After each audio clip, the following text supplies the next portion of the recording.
في سلسلة تصميم مطبخ هنجاوب على أهم أسئلة، زي أنا عايزة أصمم مطبخ أبتدي بإيه؟ طيب إيه الحاجات اللي أتجنبها وما أعملهاش في المطبخ؟ طب إيه الحاجات اللي آخد بالي منها وأتأكد إني أنا أعملها في المطبخ؟ كل الأسئلة دي والإجابات دي هنلاقيها في السلسلة بتاعة المطبخ. خليكم معانا. أول مرحلة هي التصميم. في التصميم أول حاجة بعملها برسم سكتش بسيط للمطبخ، الطول في العرض في الارتفاع بتاع المطبخ، فتبقى عندي اساسيات وملامح المطبخ. هنشوف فيديو ازاي برفع مقاسات المطبخ. الفيديو ده من ايكيا. ايكيا ده اكبر مكان معروف بتصميم المطابخ. يلا بينا. علشان المقاسات تبقى دقيقة ومظبوطة، ارسم مساحة المطبخ بشكل بسيط علشان تقدر تتخيل المساحة الفعلية وتحسب المقاسات صح. وانت بترسم اعمل حساب كل الفتحات في المطبخ زي الباب او الشباك. الخطوة اللي بعد كده احسب إجمالي الطول والعرض واكتب المقاس على الرسمة. لو في أي مساحات إضافية أو عمود احسب إجمالي الطول والعمق من أقرب ركن واكتب المقاس على الرسمة. علشان تقيس الباب احسب مقاس الباب لوحده، وبعد كده احسب المسافة بين أقرب ركن في المطبخ والباب. استخدم نفس الطريقة دي علشان تعرف مساحة الشباك.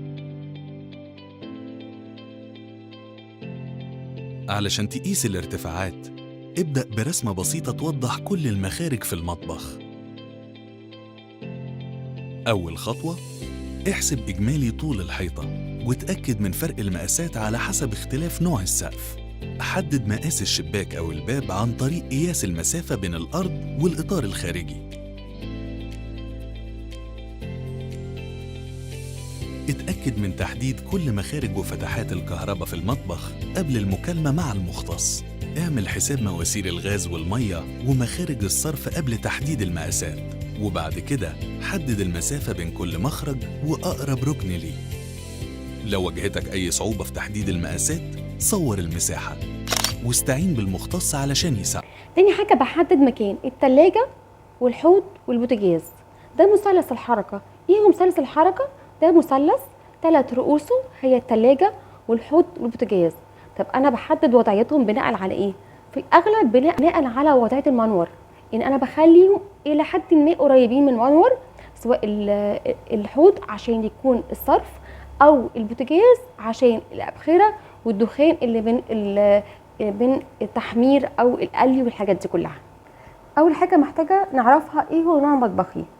المطابخ انواع. اول نوع مطبخ هو المطبخ الافقي او اللاين الواحد.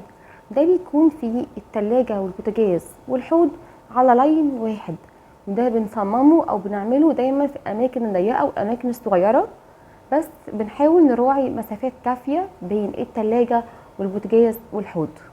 تاني نوع مطبخ هو المطبخ الحرف الآلي، وده بيكون بيكون في جهاز في ضلع وجهازين تاني في ضلع تاني. يعني مثلا سي التلاجة في ضلع والبوتاجاز والحوض في ضلع تاني. والمطبخ حرف الآلي بيحقق لي مثلث حركة ناجح، بيخليني إلى حد ما قادر أتحرك في المطبخ بشكل كويس. تالت نوع مطبخ هو مطبخ حرف اليو، وده بيكون فيه 3 أضلاع.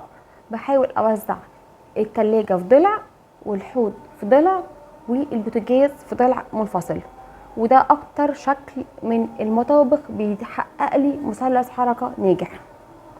تاني حاجة محتاجة احدد الاجهزة الرئيسية عندي في المطبخ واشتريها. يعني انا عايز اشوف ايه مثلا انا محتاجة اجيب بوتاجاز عادي ولا بوتاجاز بيلت ان، وبالفعل احدد انا عايزة ايه واشتريه. وبرده نفس الكلام في التلاجة، انا عايزه ايه التلاجة اللي انا عايزاها واجيبها واشتريها. عشان انا لما اوقات كتيره بنقول انا هجيب البوتاجاز الفلاني واصمم المطبخ والاقي انا نازله اشتري الاقي البوتاجاز مش موجود لاي سبب. انا محتاجه احدد الاجهزه الرئيسيه اللي انا معايا واشتريها عشان اضمن المقاسات تكون ما تزيدش او تنقص بعد ما اصمم ويحصل مشكله. والاجهزه الرئيسيه اللي انا محتاجه اشتريها هي التلاجة والغساله، سواء غساله الملابس لو انا هحطها في المطبخ محتاجه اشتريها، او غساله الاطباق لو انا برضو محتاجاها اكون بشتريها، والبوتاجاز الديب فريزر لو انا هحطه في المطبخ برضو محتاجه اكون بجيبه واشتريه. برضو محتاجه احدد الاجهزه الفرعيه ايه هي اللي انا هكون بحطها جوه المطبخ، يعني مثلا زي ديسبنسر الميه، الميكرويف، لو عندي مكنه قهوه.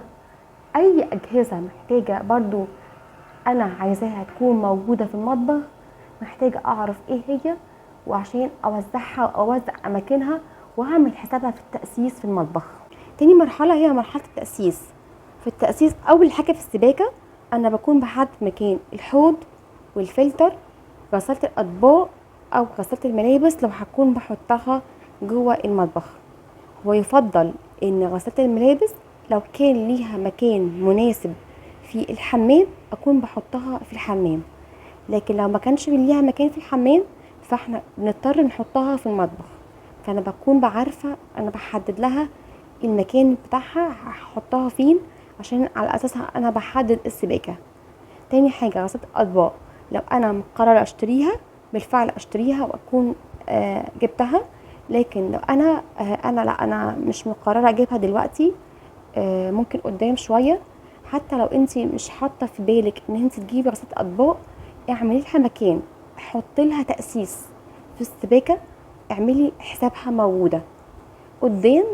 ربنا كرمك وعايزه تجيبيها، يبقى انتي في المطبخ عاملين اساس بتاعها، عاملين الصرف بتاعها والميه بتاعتها. وممكن المكان بتاعها لو انا مش هجيبها في الوقت الحالي بخلي اللي هيصمم لي المطبخ يعمل لي ضلفه. ممكن بسهوله جدا استغنى عن الضلفه دي واحط مكانها غسالة اطباق. غسالة اطباق ليها مقاسات ثابته الى حد ما. الافضل هو ان احنا اكون بجيبها مقاس كبير يكون بيساع معايا، وهي 60 في 60. تالت حاجه محتاجه احددها هي اماكن الفيش بتاعه الاجهزه الرئيسيه في المطبخ، زي التلاجة، الديب فريزر، الغساله. كل الحاجات دي انا بحدد اماكن الفيش بتاعتها، بس براعي ان يكون مش ظاهر عندي اسلاك. يعني مثلا زي هنا انا هنا الديب فريزر التغذيه بتاعته الفيشه بتاعته موجوده وراه. طيب انا هفصل كل ما عاوز افصل الديب فريزر هضطر احركه من مكانه؟ لا، انا بعمل زرار تحكم مثلا زي الزرار ده، انا منه بقفل الديب فريزر او بفصله او بشغله من زرار. وفي نفس الوقت انا يكون المطبخ مش مفيش اي اسلاك ممتده، كل جهاز السلك بيكون وراه. ونفس الكلام في الغساله، سواء غساله الملابس او غساله الاطباق، الفيشه بتاعتها بتكون مكانها ورا الغساله، وفي زرار تحكم انا بتحكم فيه، بفصل الغساله، بفصل الفيشه او بشغلها من زرار خارجي. ده بيسهل عليا جدا، وفي نفس الوقت انا براعي ان ما بتكونش فيه اسلاك ممتده كتيره في المطبخ. الفيش بيكون ارتفاعها حوالي 120 سنتي من السيراميك، لو قبل التأسيس بيكون على مسافة حوالي 130 سنتي من الأرض.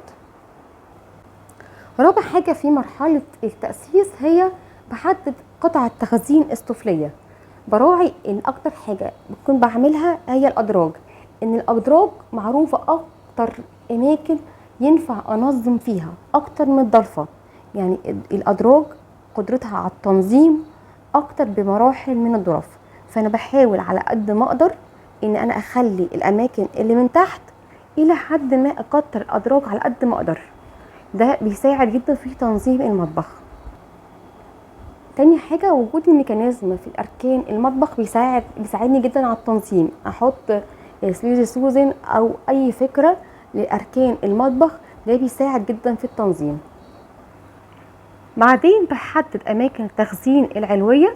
انا لو كان مطبخي صغير، يعني مثلا زي لاين واحد، الى حد ما بحاول اخلي كل القطع اللي من فوق التخزين من فوق لغايه السقف، عشان بستغل زي دولاب بلاكار، عشان بستغل الحيطه في التخزين.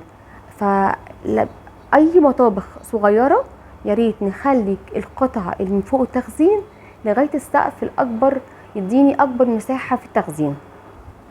لما اجي اعمل ارفف في اي مكان براعي ان تكون المسافات بين الارفف مش زي بعض، اخلي اماكن للاماكن الطويله، واخلي اماكن للعلب او الحاجات الصغيره. ده بيساعد عندي يشيل الضرفه او المكان اماكن اكتر، وفي نفس الوقت يديني تنظيم احسن وسعه التخزينيه اكتر. كمان في الاجزاء العلويه من المطبخ انا بحاول ااكد على اللي هيعمل لي المطبخ يكون بيعمل لي مش ضرفه واحده يقسم لي بيها الضرفه اللي فوق ويكون عندي فراغات كبيره، لا، لو انا المساحه عندي تسمح اكون بحط ضرفتين. ده بيديني تنظيم اكتر لاي حاجه، وبرده بيوفر عليا اهدار مساحات كبيره. ان اكتر حاجه بيسهلوها صناعيه هي ضرفه من فوق، حطي ضرفه واحده اقسمي بيها، او حطي رف واحد اقسمي بيه الضرفه وخلاص، والاقي عندي فراغات كبيره فوق الحاجه مهدوره. فانا بتاكد، بس باكد عليه لا، في الغرف العلويه بكون بحط رفين بقسم بيه الحاجه. طيب بالنسبه للدهانات والحوايط المطبخ اعملها ايه؟ اعملها فاتحه ولا غامقه؟ اعملها خشنه ولا ناعمه؟ اول حاجه حيطان المطبخ، السيراميك بتاع المطبخ لو المطبخ بتاعي صغير لازم اعمله فاتح على قد ما اقدر. السيراميك اعمله فاتح يديني مساحه اوسع في الاماكن الضيقه والصغيره. السيراميك بتاع المطبخ يكون لامع، يديني لمعه. ده في التنظيف اسهل بكتير جدا، في التنظيف اسهل مراحل. برضو لو انا هعمله رخام يفضل يكون لامع واملس.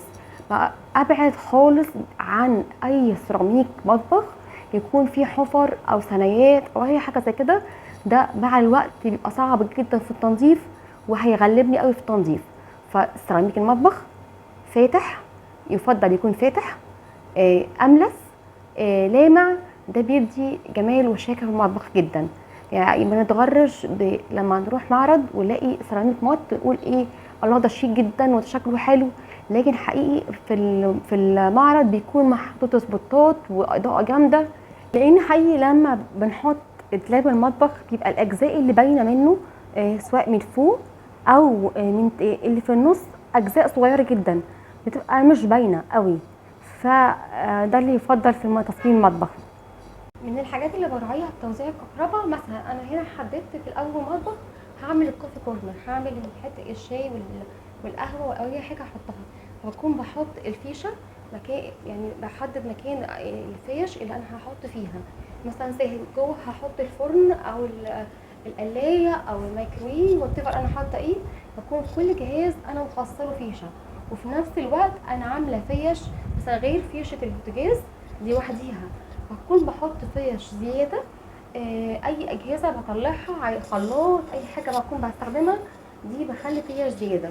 ده غير كل جهاز ليه الفيشه بتاعته. يعني لا يفضل ابدا ان اكون بحط في فيشه واحده كذا جهاز واكون بشغله بمشترك، او يعني ده يعني انا لا، في التصميم انا بفضل جدا انا لما اصمم انا هحط لكل جهاز فيشه. وكمان في المطبخ هزود فيش زياده، ان المطبخ من الحاجات يعني الكتيره اللي انا بستخدم فيها اجهزه كتير، يعني بطلع اجهزه. ففكره المشتركات او الاسلاك الممتده دي بتسبب لي مشاكل كتيره، وكمان ما يكون شكلها مش ظريف خالص. يا رب يكون فيديو النهارده عجبكم واستمتعتوا معايا. لو انتي مش مشتركه في القناه فعلي زر الجرس واشتركي عشان اي فيديو بينزل في القناه يوصلك اشعار بيه. اشوفكم فيديو جديد من اسلوب حياه. ربنا معاكم.